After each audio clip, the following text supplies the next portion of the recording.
Como biógrafo les aseguro que existen vidas interesantes, vidas pintorescas, vidas alucinantes, vidas que ya parecen escritas por un guionista de ciencia ficción surreal, y luego está la vida de Arnold Schwarzenegger. Para algunos, es Terminator. Para otros, el robot asesino del futuro que terminó gobernando California y aplicando políticas progresistas insólitas para alguien que fue electo bajo las siglas del Partido Republicano. Para muchos, es el actor que dejó las Harley rugiendo por Sunset Boulevard para mudarse a las oficinas del Capitolio y que hoy se reinventa como un héroe verde, un defensor del clima y un portavoz de las causas globales, especialmente la vegana. Pero detrás de este ícono de la cultura pop que Hollywood convirtió ya en un mito, hay una historia mucho más áspera, ruda, polémica y cinematográfica, hasta un punto en el que supera a la mejor de sus películas. Porque para entender al Schwarzenegger de hoy, señores y señoras, primero hay que volver a esa Austria gélida y silenciosa, a ese niño que crecía bajo el techo de un hombre que cargaba con secretos sucios. Su padre, Gustav Schwarzenegger,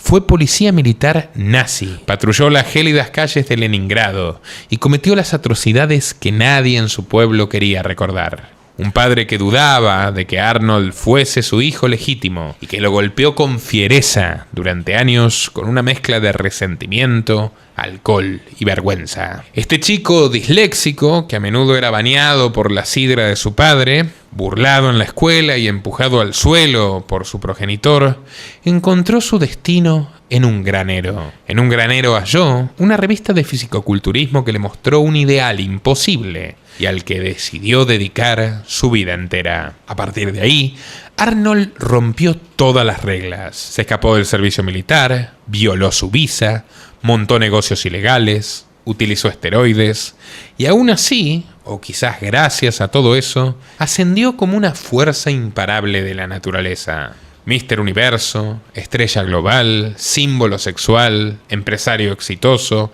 esposo de una Kennedy, gobernador de California, héroe de los progres, enemigo de Trump y meme mundial.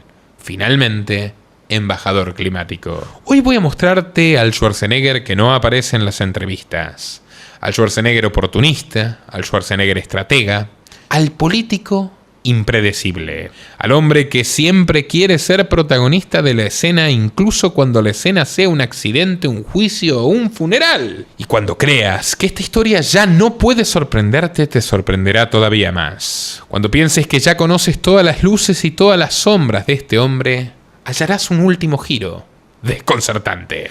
Un momento completamente inesperado que ocurrió hace apenas algunas semanas y que te mostrará cómo la película de la vida de Arnold Schwarzenegger siempre tiene cinta para rodar una escena más. Si podemos hacer este contenido es gracias a quienes nos apoyan en patreon.com/Nicolás Moraz. Únete para que siga siendo posible. Arnold Alois Schwarzenegger nació el 30 de julio de 1947 en Thal, una aldea rural perdida entre las colinas de Estiria, en Austria. Su madre, Aurelia Jadrny, intentaba sostener un hogar austero, mientras su padre, el cruel Gustav Schwarzenegger, era el jefe de la policía local, cargando un pasado que en Thal conocían todos, pero que nadie se atrevía a pronunciar. Sucede que en 1938 Gustav se había afiliado voluntariamente al partido nazi, alistándose en las Sturmabteilung, los temidos camisas pardas que veneraban a Hitler como un semidios. Su antiguo y ajado uniforme que Arnold encontraría décadas más tarde en un baúl bajo llave todavía guardaba el polvo amarillento de una Austria que prefería olvidar. Durante la Segunda Guerra Mundial, Gustav sirvió en Polonia, en Francia y en la Unión Soviética, acompañando a las tropas alemanas durante la ocupación y en el posterior terror. Un vecino de Thal, veterano que caminaba con una muleta de madera, solía detener al pequeño Arnold cuando lo veía pasar y le decía: «A tu padre lo vi en Leningrado, niño». Todo era hielo y cadáveres. Había días en que no sabíamos si seguíamos vivos o si solo seguíamos caminando por costumbre o si estábamos muertos.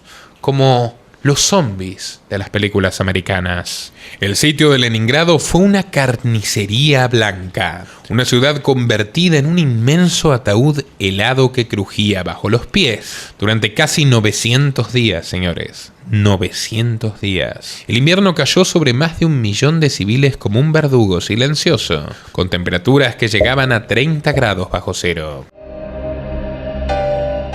Gustav había llegado allí como policía militar, patrullando las calles donde los habitantes buscaban agua, quebrando hielo sucio con sus nudillos, mientras en los patios interiores cavaban tumbas con cucharas o con los dedos envueltos en trapos. ¿Para qué? Para comerse los restos humanos, como sucedió con la familia de Putin, que se comió, canibalizó a sus hermanos mayores. Una madrugada, Gustav encontró a 2 jóvenes rusos saqueando un depósito abandonado, todo por apenas un par de trozos de pan duro. Sin evaluar la situación, avanzó directo hacia ellos y apuntó su arma. ¡Al suelo!, les dijo, con voz de mando. Los muchachos, famélicos y temblorosos, dudaron durante un instante. Ese instante fue suficiente para que Schwarzenegger, padre, dispare al suelo, pero tan cerca, que la metralla atravesó la pierna de uno de ellos, dejándolo agonizando sobre la nieve. Sin embargo, incluso en la guerra, la justicia a veces encuentra un resquicio. En enero de 1942, durante un bombardeo soviético sobre la propia ciudad sitiada, Gustav Schwarzenegger fue herido. Testigos lo vieron atrapado junto a un muro derrumbado, con la pierna prensada bajo una losa de ladrillos helados. Meses después, debilitado y enfermo, contrajo malaria y fue enviado de regreso a casa en 1943 con una baja médica que llevaba su nombre, pero que todos sabían que era algo más: una humillación personal.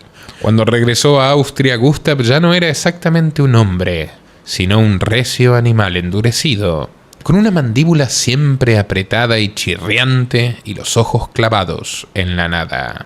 El historiador Michael Barenbaum diría años más tarde que Gustav Schwarzenegger había servido en teatros donde se cometieron las peores atrocidades del nazismo. Nunca pudo probarse del todo su papel, pero en tal, donde la nieve era experta en guardar secretos, tampoco quedaba nadie con ganas de hacerse preguntas. En 1945 se casó con Aurelia. Un año después nació Meinhard, el primogénito. Y en 1947 llegó Arnold Alois Schwarzenegger. La familia vivía en una casa pequeña y modesta, de estilo alpino y paredes encaladas, donde cada sonido resonaba como una pesadilla. En una noche fría de tormenta, aterrorizado por los truenos, el pequeño Arnold corrió hasta la cama matrimonial de sus padres y se acurrucó entre ellos. Años después recordaría: ese es mi primer recuerdo, mi madre abrazándome y mi padre allí rígido, sin saber qué hacer con un niño temblando. Lo que Arnold nunca dijo frente a las cámaras, pero sí le contó alguna vez a su biógrafo, es que, en aquel instante, Gustav soltó un bufido de fastidio, estiró el brazo y empujó lentamente a Arnold hacia el borde del colchón, sin mirarlo siquiera y murmurando. Según escribió la madre de Schwarzenegger, una amiga, en una carta: los hombres duermen solos y sus miedos son su responsabilidad. Y entonces, ¡pum!, el niño se fue al suelo. Es que desde temprano quedó claro que Gustav tenía un hijo favorito, Meinhard el mayor. No lo disimulaba. Lo declaraba a viva voz con un orgullo casi militar. Meinhard es fuerte, Arnold es una bailarina. Pero aquella brutalidad tenía un trasfondo más siniestro. El ex policía nazi sospechaba sin pruebas que Arnold no era su hijo biológico, y la duda se convirtió con los años en una obsesión venenosa que contaminó cada rincón de la casa. Lo golpeaba con el cinturón, otras veces con la palma abierta, y siempre solía repetirle: ¡Bastardo, bastardo! Eres mi mayor vergüenza. En la escuela, Arnold tampoco destacaba. Era alegre, exagerado, payaso de la clase, pero cada vez que intentaba leer, las letras se le torcían como serpientes borrachas. Es que sí, más tarde sabría que era disléxico, pero en aquel momento sus profesores pensaban que simplemente era un idiota. Una tarde, buscando un lugar donde nadie lo juzgara, Schwarzenegger se escapó hasta el antiguo granero detrás de la casa, un refugio donde solo las arañas oficiaban de confidentes. Allí, entre el olor dulce del heno húmedo y el crujido de la madera vieja, encontró algo que cambiaría su destino, una revista de físico-culturismo. La abrió sin saber qué esperaba hallar, y entonces apareció Reg Park, un coloso, un héroe de carne para él, un hombre que parecía esculpido con la misma dureza que las rígidas montañas que rodeaban Estiria. Arnold siempre describiría aquel instante como una epifanía. Quería ser él, no parecido, él, o más grande incluso. Así, a los 14 años dejó el fútbol y se entregó por completo al fisicoculturismo, algo que para su padre fue una daga en el orgullo. «No vas a vivir de mostrar músculos, mi hijo no es un maricón», le escupió una noche en la cocina, mientras limpiaba sus botas relucientes de policía. Arnold testarudo le respondió desafiante: «Voy a vivir de ser el mejor». En el gimnasio de Graz fue adoptado por dos figuras decisivas, Kurt Marnul y Alfredo Gerstl. Entrenaba hasta que los brazos le temblaban, hasta que el cuerpo ardía, hasta que el mundo alrededor desaparecía por completo. Los domingos, cuando el gimnasio cerraba, saltaba por las ventanas para seguir levantando pesas a escondidas. Decía que si faltaba un solo entrenamiento, no podría mirarse al espejo al amanecer. Aquella Europa de posguerra no era un lugar amable para los sueños. En 1965, con apenas 18 años de edad, Austria lo llamó al servicio militar obligatorio. Así, Arnold se encontró conduciendo un tanque M-47 Patton, un monstruo de acero diseñado para aplastar la voluntad humana. Sin embargo, nuestro protagonista transformó el blindado en su gimnasio personal. Hacía barras improvisadas con piezas del tanque, levantaba cadenas oxidadas como si fueran mancuernas y hacía abdominales sobre el barro congelado. Para los reclutas era un loco, para los sargentos un pedante que se tomaba su cuerpo más en serio que la patria. Pero todo cambió cuando Arnold Schwarzenegger leyó sobre una competencia de fisicoculturismo, Junior Mr. Europe, en Stuttgart. Una madrugada, mientras el cuartel dormía, escaló una reja lateral y se escabulló del campo militar como si fuera un fugitivo. Llegó a Stuttgart casi sin dinero, casi sin ropa decente, y aún así ganó sin despeinarse. Con el trofeo todavía tibio en la mano, volvió al cuartel esperando una felicitación, pero no. Los oficiales lo arrestaron, lo sancionaron y lo encerraron varios días en un calabozo donde las únicas pesas eran las piedras del suelo. No importó. Arnold siguió entrenando duro. Usaba los barrotes, las paredes, su propio cuerpo, la famosa calistenia. Pronto circuló un chiste en el regimiento: Schwarzenegger es el único soldado que sale más fuerte del castigo que del entrenamiento. Décadas después, ya convertido en estrella mundial, compró el mismo tanque M-47 que había conducido a los 18 años de edad, él mismo, y lo restauró como pieza de su museo personal. El triunfo del mérito sobre la obediencia. En 1966, ya libre del ejército, Arnold tomó un avión rumbo a Londres para competir en Mr. Universo.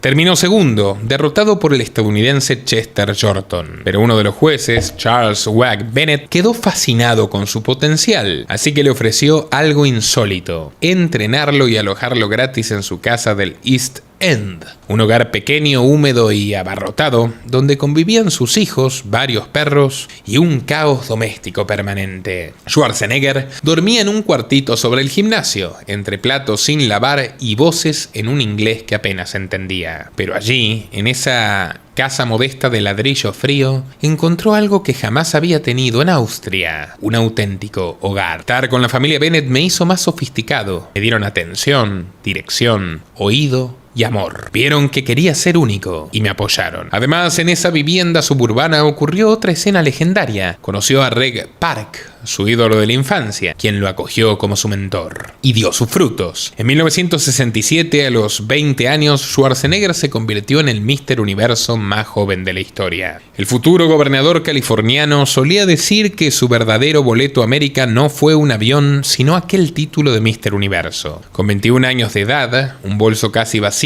y un inglés rudimentario, aterrizó en Los Ángeles rumbo a Venice Beach, la meca del fisicoculturismo. Un paraíso absurdo de sol permanente permanente, coches descapotables y surfistas bronceados. Gran contraste con la dureza austrohúngara. Pero Arnold tenía algo a favor para insertarse en la sociedad americana, algo que solo Estados Unidos podría convertir en oro: un cuerpo tallado a mano. Y no tardó en aparecer quien supo ver esa mina de oro: Joe Weider, magnate del bodybuilding y verdadero arquitecto del mito Schwarzenegger. Weider lo moldeó como un producto perfecto, la encarnación del superhombre inmigrante, el nuevo Atlas europeo que había llegado a conquistar América. Y vaya que lo hizo. En los años siguientes, Arnold ganó 7 títulos consecutivos de Mr. Olympia, convirtiéndose en una leyenda viviente. Aunque detrás de la narrativa heroica subyacía otra historia complicada. Su primera novia, Barbara Baker, recordaba algo mucho más crudo. Me dijo que su padre había muerto sin una lágrima, como si comentara el pronóstico del tiempo. En otras palabras, Arnold eligió respetablemente la distancia,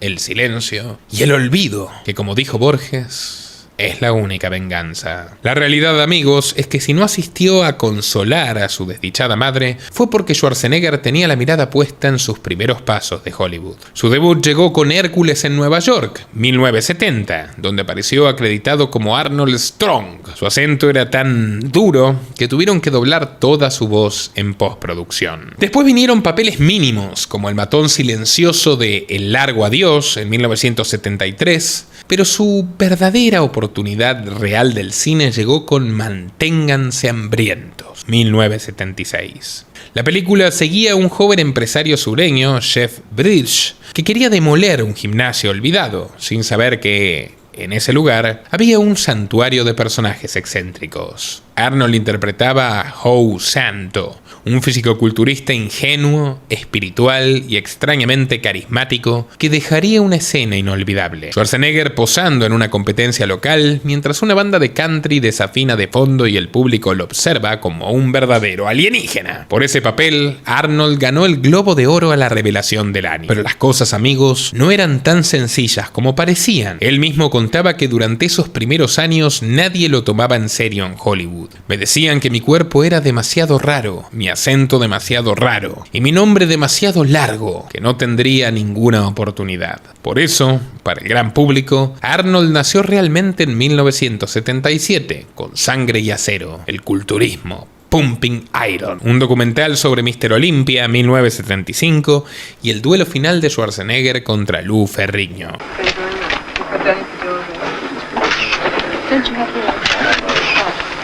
Give him the necklace now to deal with. No. You want the necklace? Give him.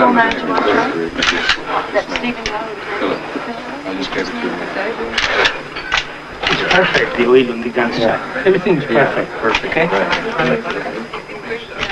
Se trataba de una pieza cuidadosamente guionada y Arnold entendió ese juego a la perfección. En una de sus escenas más célebres explica el pump, la congestión muscular, con una frase que quedó para la historia: es tan satisfactorio como correr. It's as satisfying to me as coming is, you know, as having sex with a woman and coming.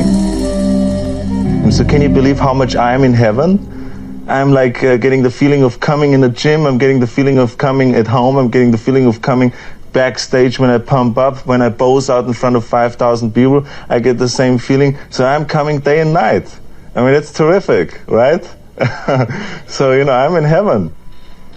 Luego de ganar el torneo, el austríaco aparecía en pantalla celebrando entre pollo frito, marihuana y cantándole Happy Birthday al mismo Ferrigno al que acababa de aplastar sobre el escenario. Provocador, obsceno, magnético. Ese fue el momento en que dejó de ser un culturista más y se convirtió en una estrella mediática mundial. Pero había un problema persistente: su duro acento. En los estudios lo consideraban demasiado espeso, incapaz de convertirse en un héroe nacional, capaz de pronunciar más de 2 líneas seguidas. Sin embargo, hubo un director que vio en la dicción pétrea de Arnold una oportunidad perfecta, la de convertirlo en el robot asesino del futuro. Sí, estoy hablando de Terminator. James Cameron lanzó en 1984 al legendario T-800, que no necesitaba sonar humano. Cada frase cortada, cada palabra articulada como si hubiera sido ensamblada por engranajes industriales de Prusia, convirtió a Schwarzenegger en una marca registrada del cine de acción, en el héroe invencible de los 80s y 90s. Terminator explotó como fenómeno global y desde entonces los nuevos papeles caían del cielo. Depredador, Comando, El Vengador del Futuro, Mentiras Verdaderas, todas películas donde mezclaba acción demencial con ironía. Pero hubo una producción de 1985 que fue particularmente especial. Se llamó Stop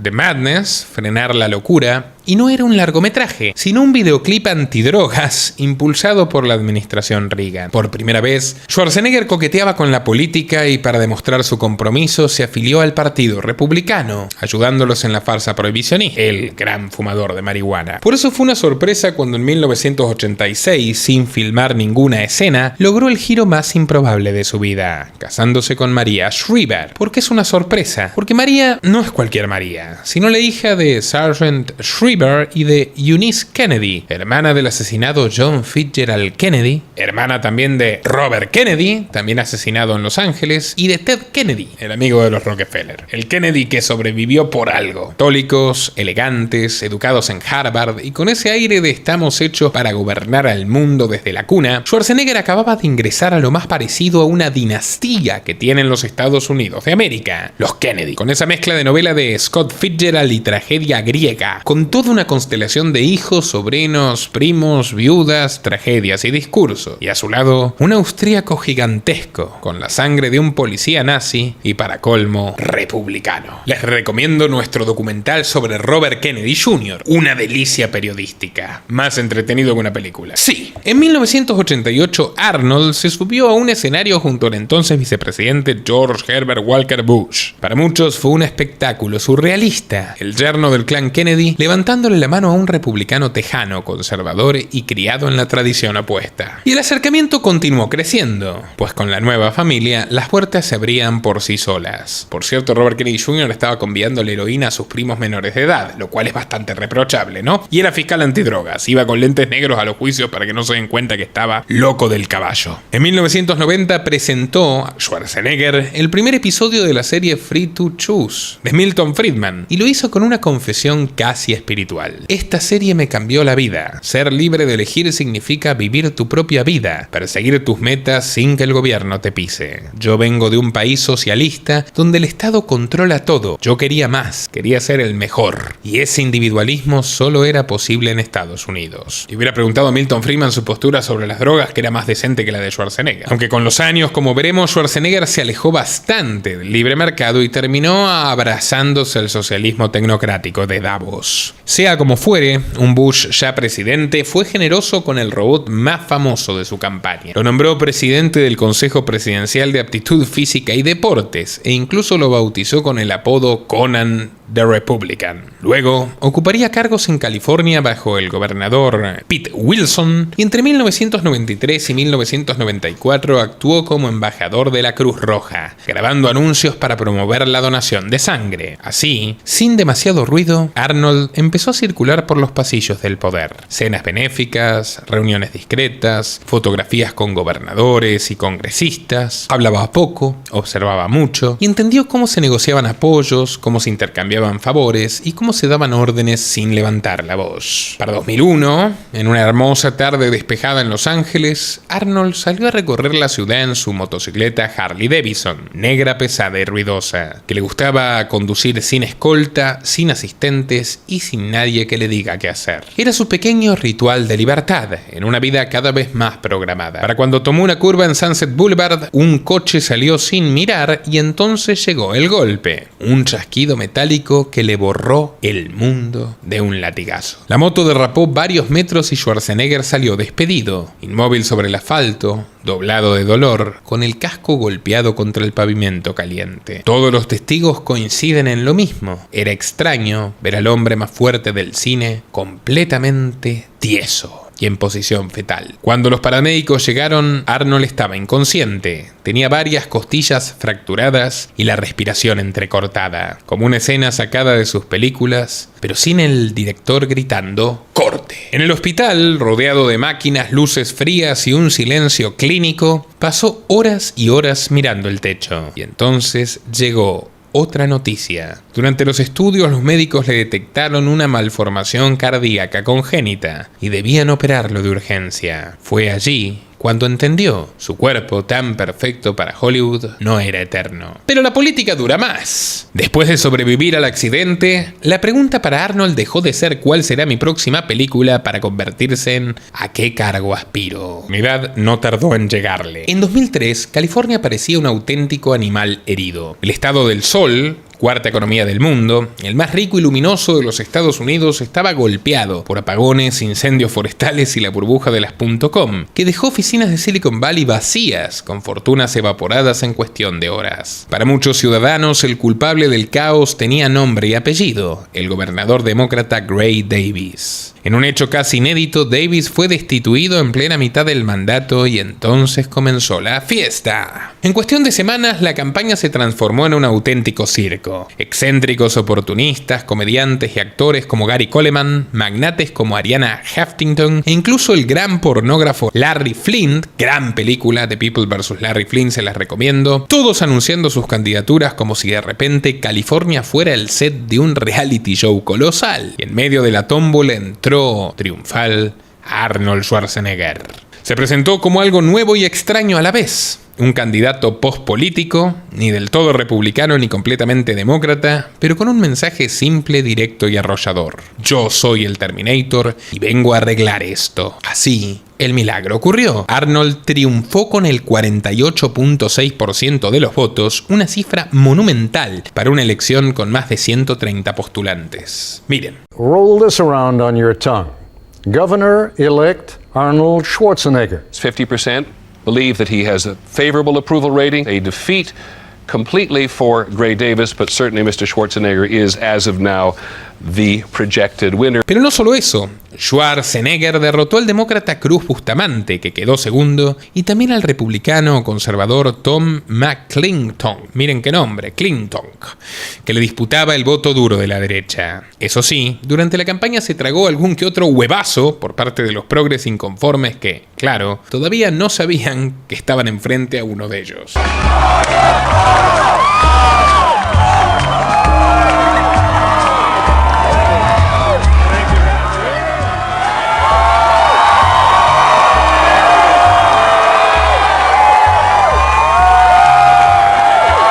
Schwarzenegger ganó la gobernación como se gana en las películas y como en cualquier blockbuster, su mandato estuvo lleno de contradicciones. Él mismo era un Rhino, un Republican in name only, un tipo súper progre. Su relación idílica con los grupos LGBT fue un ejemplo perfecto. En sus primeros años, Arnold vetó todos los proyectos de matrimonio igualitario y se permitía llamar a ciertos legisladores demócratas hombres afeminados, mostrando una despreciable homofobia. A su propia jefa de gabinete, Susan Kennedy, le dijo: es una lesbiana fumadora de cigarrillos, pero lo dijo con sorna. Después de un giro hacia atrás, apoyó la revocación de la Proposición 8, ley que prohibía el matrimonio igualitario en California. Personalmente casó a parejas del mismo sexo en su oficina.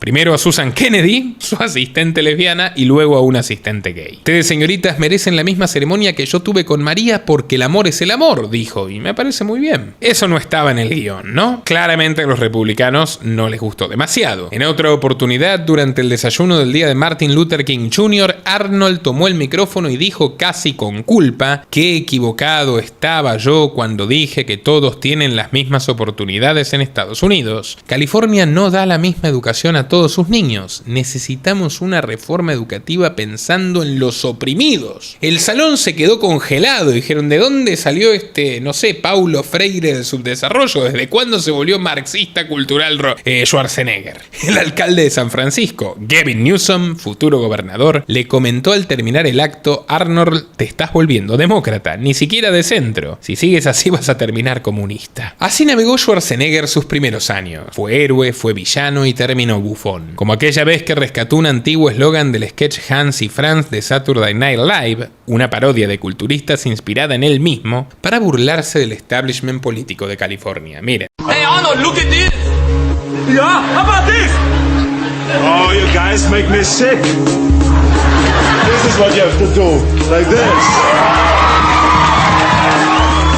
Pero más allá de las escenas pintorescas, Arnold empezó con victorias fáciles, derogó el aumento a la matrícula vehicular y bloqueó las licencias de conducir para inmigrantes indocumentados. Los votantes conservadores lo aplaudieron, pero los verdaderos poderes de California, los sindicatos estatales, despertaron. El conflicto estalló en 2005, cuando convocó a una elección especial para aprobar 4 reformas que él mismo, Schwarzenegger, el gobernador, impulsaba. Fue un total desastre. Sus 4 proposiciones fueron derrotadas y Schwarzenegger quedó políticamente hundido y humillado por la maquinaria sindical, que por cierto recibió $160 millones para su campaña, en gran medida del bolsillo de George Soros. Fue así que Arnold entendió la lección fundamental. California no se gobierna ni con carisma ni con músculos, sino negociando con los verdaderos dueños del poder. Dispuesto a satisfacer a esos que Biden dijo "Big donors, I am ready to prostitute myself", ¿recuerdan? Schwarzenegger se volvió un tecnócrata ecologista y ese fue el gran legado de su gobierno que llega hasta hoy, aniquilando vidas de californianos en el nombre de la hermana madre tierra. Convirtió a California en el primer estado en aprobar regulaciones anticapitalistas contra el cambio climático como el Global Warming Solution Act y límites estrictos a los gases de efecto invernadero. Fue él quien fundó la idea de una California verde, reñida con su geografía, hiperregulada y profundamente tecnocrática, abriéndole camino a los tiranos póticos que lo sucedieron. Aunque el gran Old Bart todavía lo codiciaba, para 2008 los candidatos presidenciales republicanos, Rudolph Giuliani y John McCain, lo cortejaban como si se tratase de un rey medieval cuyo sello, el de Schwarzenegger, podía decidir la batalla. Arnold se mantuvo neutral hasta que Giuliani se desmoronó en la Florida. Esa misma noche, apareció entre el público del debate republicano y mirando a los candidatos como un productor que analiza el casting, selló su veredicto. Apoyaría a McCain, aunque remató con su humor característico: "Todo es culpa de Rudy". Explain why you decided to change your mind and endorse Senator McCain. It's all Rudy's fault. Because both of them are friends of mine. And so this is why I really didn't want to endorse anybody, because they both have been very supportive of me. They both, two men that I admire very much, great public servants, great heroes. And so I felt like it was better for me to stay out of it. But when I saw Mayor Giuliani, my dear friend, discontinuing his campaign and endorsing Senator McCain, I felt that was a time for me also to come out and to endorse Senator McCain. So that was the reason of the change. Okay. So thank you very much. Thank you. El apoyo fue breve pero mediático y tenía su lógica. McCain era su aliade del discurso ambientalista, además del loco que decía "Boom, boom, bomb Iran". Se murió antes de verlo. It's well documented that we have, for quite a long time now, known where the real problem is in the Middle East. And in fact, the president adequately described it as the axis of evil. I guess my question is, how many times do we have to prove that these people are blowing up people now? Never mind if they get a nuclear weapon. When do we send them an airmail message to Tehran?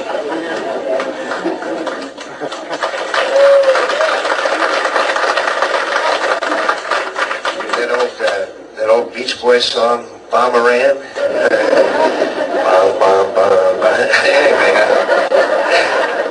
Y amigos, aquí hay una realidad cruda. Ser gobernador de California es difícil, pero ser Arnold Schwarzenegger, gobernador de California, puede ser divertido. En 2004, de vacaciones hawaianas, Arnold vio a un hombre ahogándose y sin pensarlo, se lanzó al agua, lo sacó a nado y lo arrastró hasta la orilla. Cuando llegó la prensa, un bañista dijo: "Fue como si Terminator hubiera salido del océano", mientras el gobernador, que probablemente fue el único acto honesto que realizó en todos esos años, se secó la cara y dijo: "Necesito una toalla y un masaje". Pero lo verdaderamente peligroso vino después. Es que un momento en el que el personal de Sacramento cambió la pregunta: ¿dónde está el gobernador? ¿Está otra vez en la enfermería? Y de hecho sí. Ahí estaba Arnold casi siempre, sentado en una camilla con una bolsa de hielo en el hombro o un vendaje fresco. firmando decretos mientras se recuperaba tras entrenar. En enero de 2006, por ejemplo, Schwarzenegger manejaba su moto Harley con su hijo Patrick en el sidecar cuando un automóvil salió marcha atrás. Y si bien chocaron a paso de tortuga, Arnold terminó con 15 puntos en el labio. Un periodista preguntó cómo alguien indestructible podía lastimarse en un choque tan lento, a lo que él dijo: pues bueno, el otro auto no sabía que venía un robot. Sin embargo, el escándalo fue otro, y es que se descubrió que el gobernador no solamente conducía sin licencia de moto, además llevaba a su hijo menor de edad en la sidecar. Los bloopers siguieron. Aquel mismo invierno, esquiando con su familia en Idaho, Arnold se tropezó con su propio bastón y se fracturó el fémur. Cuentan que se escuchó un crujido y un instructor vociferó: no sé si sonó el hueso o el ego. 3 días después, Schwarzenegger fue operado durante 90 minutos. Entre cables, tornillos y enfermeras que ya lo saludaban como a un cliente frecuente, Schwarzenegger bromeaba: lo de siempre, querida, hielo en la pierna y un café doble. Gracias. Para completar la colección, en 2009 su jet privado empezó a largar humo y el piloto tuvo que hacer un aterrizaje de emergencia en Van Nuys. Al bajar, la prensa lo rodeó. Gobernador, ¿tuvo usted miedo? Pero él sonrió. No, he sobrevivido a peores escenas. A lo que un asesor agotado murmuró con cierto desdén: ¿podemos dejar de vivir estas escenas, Arnold, por favor? Sucede que en California ya no había ánimos para el circo, ni para fotos con surfistas. En 2010, el grupo Progre Crew incluyó a Schwarzenegger entre los 11 peores gobernadores de Estados Unidos. Números hablaban por sí solos. Asumió con un fulgurante 65% de aprobación y dejó el cargo con apenas 23. Pero fue horas antes de abandonar la oficina, en enero del año 2011, cuando ocurrió lo peor. El protagonista era Esteban Núñez, hijo de su amigo íntimo, Fabián Núñez, una figura prominente del Partido Demócrata. Un tiempo atrás, Esteban, que tenía 19 años, fue expulsado junto a su grupo de amigos de una fiesta universitaria por volverse loquitos y violentos con los miembros de la comunidad latina. Enfurecidos y alcoholizados, los chicos regresaron al lugar buscando pelea. Pero Esteban llevaba algo más esta vez: un cuchillo tipo Rambo. En medio de una emboscada, se lo clavó en el abdomen a un joven de 22 años llamado Luis Santos, que se desangró hasta morir en una vereda del campus. Núñez fue condenado a 16 años de prisión por homicidio voluntario y agresión con arma blanca. Caso cerrado, y la justicia, bueno, parcialmente se concretó, hasta que llegó aquella noche, la última de Schwarzenegger como gobernador. Sin avisar nada a la familia Santos, sin avisar nada a los fiscales, sin avisar nada a nadie, Arnold conmutó la sentencia a solo 7 años. Firmó el documento en silencio, lo dejó sobre el escritorio y se fue. La familia del asesinado se enteró por un periodista y cuando la información se supo, California estalló. El escándalo fue tan grande que el siguiente gobernador, Jerry Brown, tuvo que firmar una ley obligando a notificar previamente a las víctimas antes de cualquier conmutación, es decir, de perdonar una pena. Lo llamaron la ley Schwarzenegger, una ley vergonzosa hecha para indultar asesinos. Porque nada cambió para los Santos. Esteban Núñez salió de la cárcel en menos de 6 años y Luis, joven asesinado en una acera universitaria, sigue siendo hoy un muerto impune. Así empezó la debacle de California. Llegan muchísimas personas al Club Amagi, nuestra red exclusiva de networking e información estratégica para obtener una segunda residencia o una inversión efectiva o incluso mudarse a Paraguay. Muchísima gente de California huye de la red de fiscales sorosianos que han legalizado el robo, de la violencia extrema que se vive en California, de la ideología de género que le inoculan a sus hijos en las escuelas. Así que atentos quienes tengan más de $100,000 listos para invertir en libertad. Nosotros no hacemos asesoría financiera, nosotros hacemos conexión de las personas correctas con profesionales y emprendimientos de éxito en Paraguay, un bastión de libertades. Así que aprovechen, californianos, antes de que sea tarde y apliquen en clubamagi.org. Paraguay no es solamente el país que tiene los impuestos más bajos de Sudamérica o el que más ha crecido económicamente en América del Sur, de acuerdo al Banco Mundial. Es el tercer exportador de soja del mundo, de acuerdo a la International Trade Administration. Es el mayor exportador neto de energía eléctrica y el segundo país con más vacas por habitante del mundo. Así que, en resumen, Paraguay no solamente es un gran destino a futuro, es una realidad y te recomiendo que no te quedes afuera. Puedes disfrutar de la libertad, del capitalismo y de la estabilidad y la tranquilidad de este país a través de clubamagi.org. clubamagi.org. No te arrepentirás. El fisicoculturista convertido en gobernador entregó las llaves del Estado del Sol, o el Soviet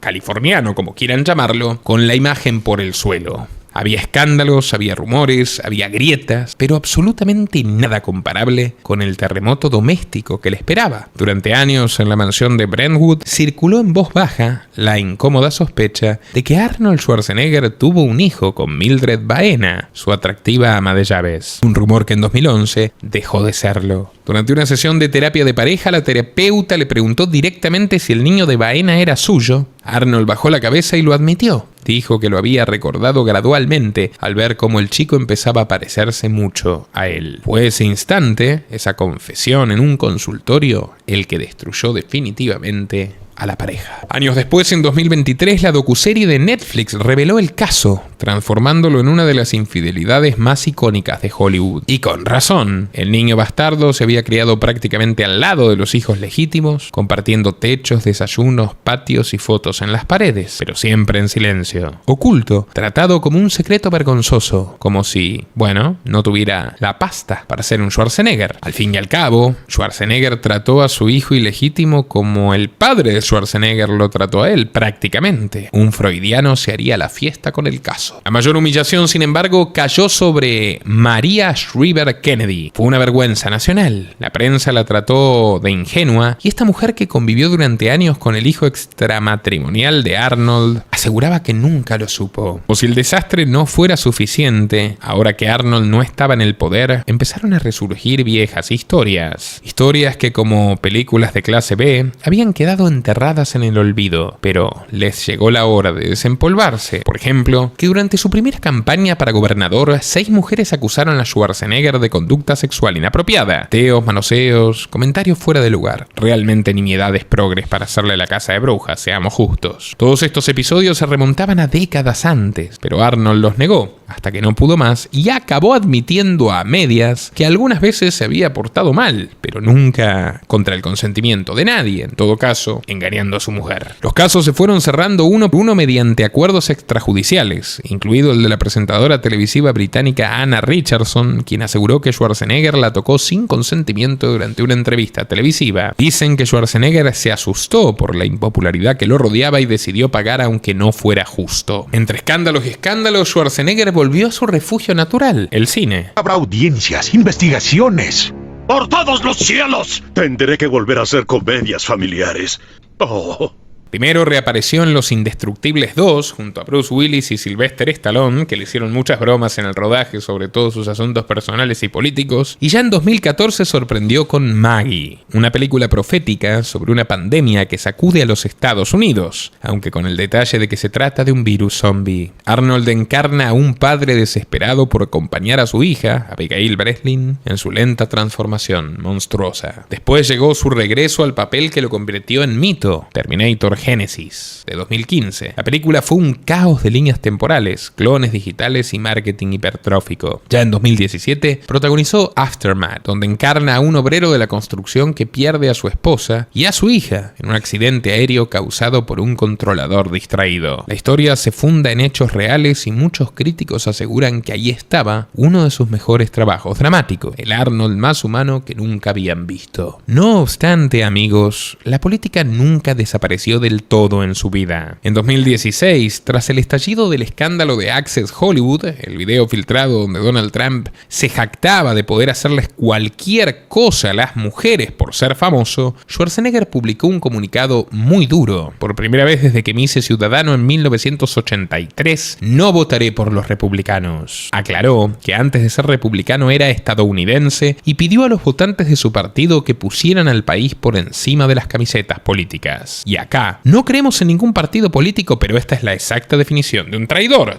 y oportunista. Subiendo la espuma, Arnold aceptó conducir una nueva versión de The Celebrity Apprentice, el reality que Trump había conducido durante 10 años. Fue casi un intento de mofarse de él. El resultado de todas formas fue calamitoso. La audiencia se hundió más rápido que un Terminator en metal fundido y llegaban cartas de protesta diciendo que nadie quería ver a Schwarzenegger reemplazando a Trump. Para colmo, Donald seguía apareciendo como productor ejecutivo en los créditos y Arnold perdió por nocaut. Molesto, anunció que no volvería nunca al programa, aunque la presencia del presidente era demasiado pesada, y buscó el momento exacto para contraatacar. Ocurrió después de la salida de Estados Unidos del Acuerdo de París en 2018, probablemente la más acertada decisión económica de Trump, que no tuvo muchas, durante la cumbre climática de la ONU en Polonia, donde llamó al presidente un mejuhi, loco en yiddish, por retirarse del pacto ambiental. Schwarzenegger, qué decadente. Aseguró que Estados Unidos sigue en el acuerdo gracias a estados y ciudades y se proclamó en uno de los grandes superhéroes ecologistas del país. Por cierto, todo esto mientras se fotografiaba con el satánico carnicero asesino de niños Benjamín Netanyahu y donaba $100,000 al centro Simón Wiesenthal, una cloaca sionista que en teoría combate el antisemitismo y la supremacía blanca en Charlottesville, Virginia, pero que en realidad es una fachada de los lobbies de asesinos de niños del supremacismo blanco israelí. ¿Y cuál es la paradoja de todo esto? Que luego del asalto al Capitolio el 6 de enero de 2021, Arnold publicó un furibundo y payasesco video donde, con la espada de Conan en la mano, comparó el ataque con la noche de los cristales rotos de la Alemania nazi. Es decir, el hijo de un soldado nazi comparó a Trump con Hitler mientras andaba a los abrazos con el peor genocida del siglo XXI,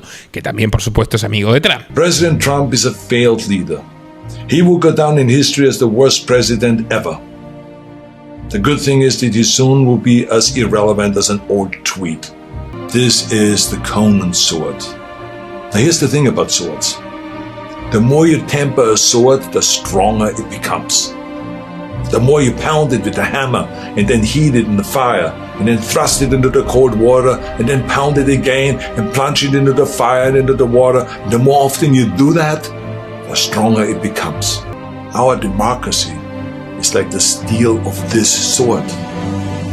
The more it is tempered, the stronger it becomes. En el video de 7 minutos, Schwarzenegger aseguró que los manifestantes habían roto las ventanas de la democracia estadounidense y llamó a Trump el peor presidente de la historia, pidiendo a los norteamericanos no repetir los horrores del fascismo que él mismo había visto con sus ojos en la posguerra austríaca. Pero si algo no perdió tras dejar el poder, fue la increíble habilidad para protagonizar todo tipo de bloopers y memes geniales. En 2018, Schwarzenegger entró al quirófano para reemplazar una vieja válvula pulmonar. Cuando despertó, todavía aturdido por la anestesia, no dijo dónde estoy ni cómo salió todo, sino su icónica frase de Terminator: I am back. Un año después, en mayo de 2019, un hombre lo atacó con una patada voladora durante el Arnold Classic Africa. Arnold confesó en Twitter que creyó que simplemente lo habían empujado y pidió que no compartieran la escena para no hacer famoso al susodicho. Ya era tarde. Internet lo convirtió en un GIF eterno. Ya en 2020, en plena pandemia, se grabó desde su cocina junto a sus animales, el pony Whisky y el burro Lulú, llamando a todo el mundo a quedarse en casa. El mensaje se convirtió en uno de los más reproducidos del planeta y Arnold volvía a ser lo que Hollywood produce con mayor eficiencia, un disciplinado vocero de la tecnocracia progre. Come on. See, the important thing is that you stay at home because there's a curfew now. Okay, no one is allowed out, especially someone that is like 72 years old. After you're 65, you're not allowed at the house anymore in California, so we stay home and we eat here, right? Oh yes, that's yummy. I eat with the whiskey and there's Lulu. Lulu loves carrots.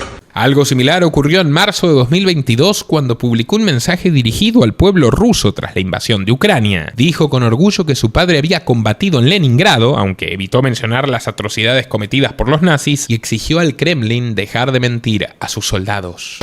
No one likes to hear something critical of the government, I understand that.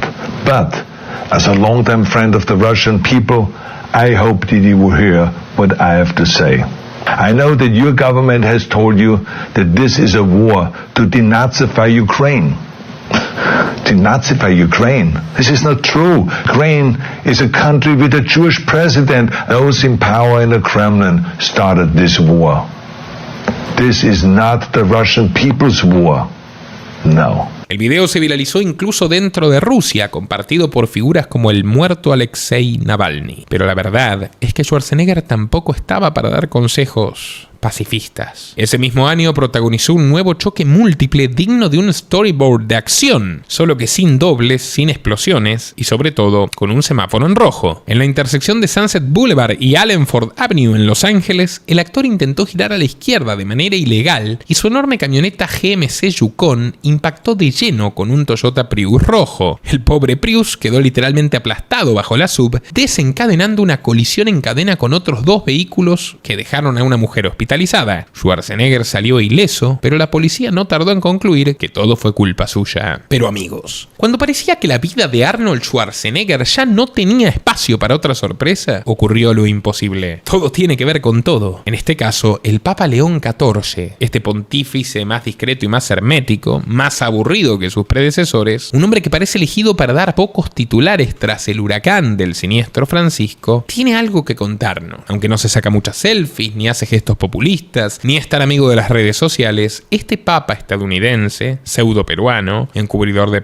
y amigo de Podesta, casi mudo y espectral, esconde mucho. El caso es que hace algunas semanas León Prevost convocó un encuentro sobre justicia climática en el Castel Gandolfo. Contra todo pronóstico, cuando se abrió la puerta lateral de la residencia papal, no apareció un cardenal ni un tecnócrata ni Greta Thunberg. Apareció Arnold Schwarzenegger. Sí, Terminator arriba al Vaticano. Había visto a Bergoglio en 2017, pero esta vez fue diferente, porque en el trono de San Pedro estaba sentado un norteamericano. Fue invitado como líder del Austrian World Summit, su iniciativa global contra el cambio climático, para vestirlo, metafóricamente, con una sotana verde. Lo convirtieron en embajador climático de la Santa Sede, tal como oyen. Frente a cardenales y científicos, Schwarzenegger tomó el micrófono y lanzó una frase que electrizó la sala entera. Instó a los 1.400 millones de católicos del mundo y a las 400.000 parroquias a convertirse en cruzados del ambiente, capaces de terminar con la contaminación, la nueva religión pagana. Is so important. You can talk about climate change, but climate change kills a lot of people. Podemos hablar sobre el cambio climático, pero el cambio climático mata a mucha gente. Sí, son 500.000 de personas en los últimos 10 años. 500.000 de personas es demasiado, pero no olvidemos que la contaminación mata a 7 millones de personas según la Organización Mundial de la Salud. 7 millones de personas al año. 7 million people a year. Luego, Schwarzenegger giró hacia León y lo definió como un héroe de acción, celebrando su decisión de convertir al Vaticano en uno de los primeros estados del mundo con metas de carbono neutro y de llenar sus edificios de paneles solares. La escena se volvió todavía más surreal cuando el Papa llevó a Arnold y a otros invitados al jardín interior del palacio, bendiciendo un bloque de hielo de 20.000 años traído desde Groenlandia para denunciar el deshielo planetario. ¿Cuánto combustible gastaron en eso y en mantenerlo frío? Dios mío, qué pedazo de idiotas. Ay, Dios mío, realmente, amigos, realmente esto es como la película Idiocracy, ni más ni menos. ¿La vieron? Si no la vieron, no la vean. Es bastante fea. Para quienes dudaban de este nuevo rol profesional de Arnold, él mismo se encargó de aclararlo, tras sendos documentales sobre el veganismo y promocionando el no tendrás nada y serás feliz, por más que es obscenamente rico. Llegó a decir, dejen de quejarse de Trump, quéjense solamente del cambio climático. You know, what's interesting is that every time I talk lately to environmentalists and to policy people, they say to me, says, Arnold, I mean, what is the point of fighting for a clean environment when the government of the United States says climate change is a hoax and coal and oil is the future? When the politicians in Washington don't care? You know what I say to them? Exactly what I said in my movie Kindergarten Cop to the kids. Stop whining. Stop whining. Y así cierra esta historia, con la sonrisa del Papa Yankee y la sombra gigantesca de un héroe que ya no lo es.